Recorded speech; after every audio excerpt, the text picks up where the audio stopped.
بسم اللہ الرحمن الرحیم۔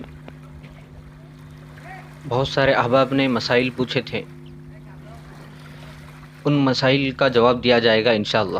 کوشش کی جائے گی آج کے اس کلپ میں 4-5 مسائل کا جواب دیا جائے۔ سب سے پہلا مسئلہ ہے رمضان المبارک میں انتقال کرنے والے اور اسی طرح جمعہ کے دن کسی کا انتقال ہو جائے، چاہے رمضان میں انتقال ہو جائے یا جمعہ کے دن انتقال ہو جائے، تو ان کے لیے عذاب میں تخفیف کی جاتی ہے یا ان پر سے عذاب کو اٹھا لیا جاتا ہے؟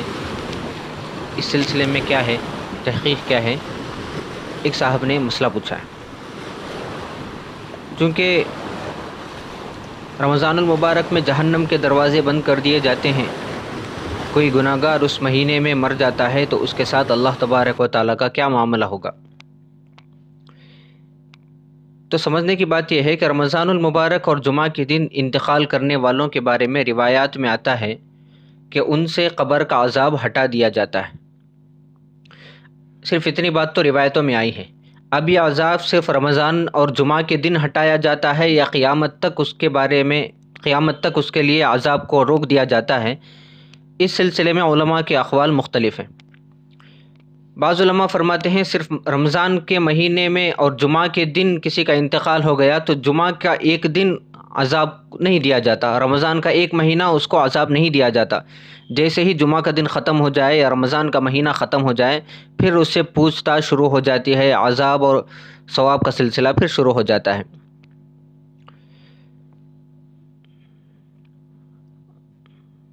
اور دوسرا مسئلہ ہے کہ بعض علماء فرماتے ہیں کہ قیامت تک کے لیے اس پر سے عذاب قبر کو ہٹا دیا جاتا ہے اور جہنم سے اس کو بچا لیا جاتا ہے۔ اس سلسلے میں تھانوی رحمۃ اللہ علیہ کی یہ رائے ہے کہ حضرت فرماتے ہیں کہ رمضان میں انتقال ہو تو ایک قول یہ ہے کہ قیامت کے دن حساب نہیں ہوتا، یہی جی کو لگتا ہے، اور یہی انسان کو اللہ تبارک و تعالیٰ سے عقیدہ بھی رکھنا چاہیے، کیونکہ حدیث قدسی میں ہے انا عند ظن عبدی بی، اللہ تبارک و تعالیٰ فرماتے ہیں کہ میں بندے سے اس کے گمان کے مطابق عمل کرتا ہوں، جیسا اس کا گمان ہوگا، جیسا وہ میرے بارے میں گمان رکھے گا، میں اس کے ساتھ ویسا سلوک کروں گا۔ تو بندہ یہ عقیدہ رکھے۔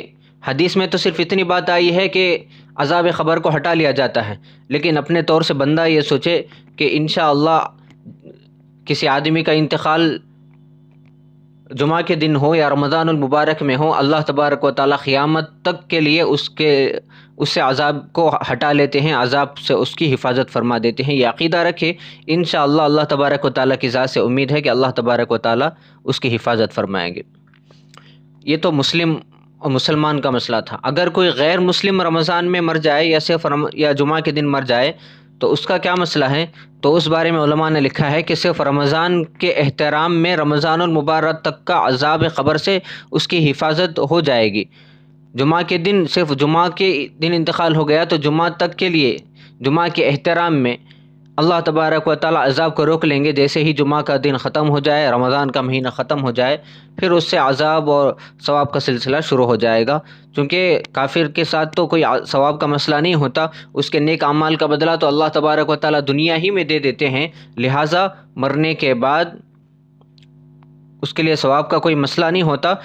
رمضان کا احترام کرتے ہوئے رمضان میں عذاب نہیں ہوتا، رمضان کا مہینہ ختم ہوتے ہی پھر اس کے لیے عذاب کا سلسلہ شروع ہو جائے گا۔ ایک سوال یہ تھا۔ دوسرا سوال ہے کہ سلام پھیرتے وقت، ایک صاحب نے پوچھا ہے کہ سلام پھیرتے وقت نظریں کہاں رکھنی چاہیے؟ تو اس کا جواب یہ ہے کہ دائیں طرف سلام پھیرتے وقت، سیدھی طرف سلام پھیرتے وقت سیدھے کندھے پر، اور بائیں طرف سلام پھیرتے وقت بائیں کندھے پر نظر رکھنا یہ مستحب ہے۔ اب ایک صاحب نے ایک مسئلہ یہ بھی پوچھا ہے عورت کے تعلق سے۔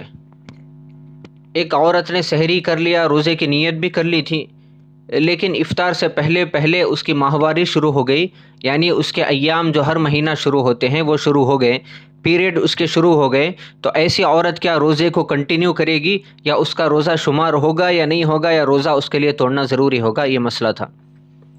تو اس کا جواب یہ ہے کہ ایسی عورت افطار سے پہلے نیت تو روزے کی کر لی تھی یا نیت نہیں کری تھی، دونوں صورتوں میں افطار سے پہلے اگر اس کی ماہواری شروع ہو گئی، پیریڈ شروع ہو گئے ہیں، تو ایسی عورت کا اس دن کا روزہ تو کاؤنٹ نہیں ہوگا، شمار نہیں ہوگا۔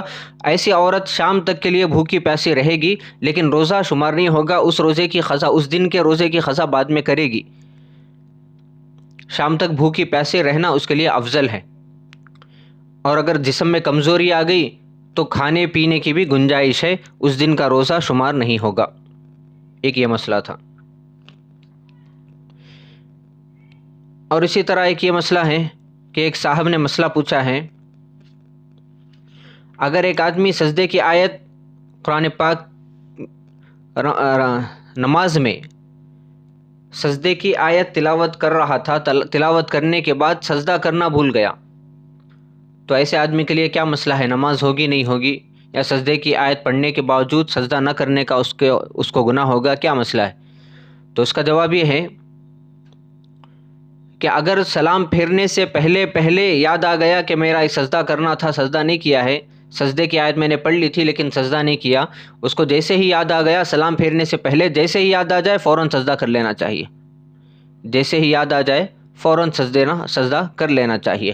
اگر اس کے بعد آخر میں سجدہ سہو بھی کر لے تو انشاءاللہ نماز ادا ہو جائے گی۔ اگر سجدے کی آیت تلاوت کر لیا تھا نماز میں لیکن نماز ختم ہو گئی، اس کے باوجود یاد نہیں آیا، اس کے بعد سلام پھیرنے کے بعد یاد آیا ہے کہ میں نے سجدے کی آیت تلاوت کر لی تھی لیکن سجدہ نہیں کیا ہے، تو کیا کریں؟ اس وقت احتیاطاً ایک سجدہ کر لے اور اللہ تبارک و تعالیٰ سے استغفار وغیرہ کر لے۔ یہ کچھ مسائل تھے، اور بھی کچھ مسائل ہیں لیکن چونکہ یہ کلپ لمبی ہو جائے گی اسی لیے یہیں پر اکتفا کر دیتے ہیں۔ اللہ تبارک و تعالیٰ، آپ کے بھی اگر کچھ مسائل ہیں تو پوچھ سکتے ہیں۔ اللہ تبارک و تعالیٰ سے دعا کریں، اللہ تبارک و تعالیٰ ہم تمام کو دین کی صحیح سمجھ نصیب فرمائے، اور اللہ تبارک و تعالیٰ رمضان المبارک کی ہم تمام کے روزوں کو، عبادتوں کو، صدقات و خیرات کو اللہ تبارک و تعالیٰ بے انتہا قبول فرمائے۔ السلام علیکم ورحمۃ اللہ وبرکاتہ۔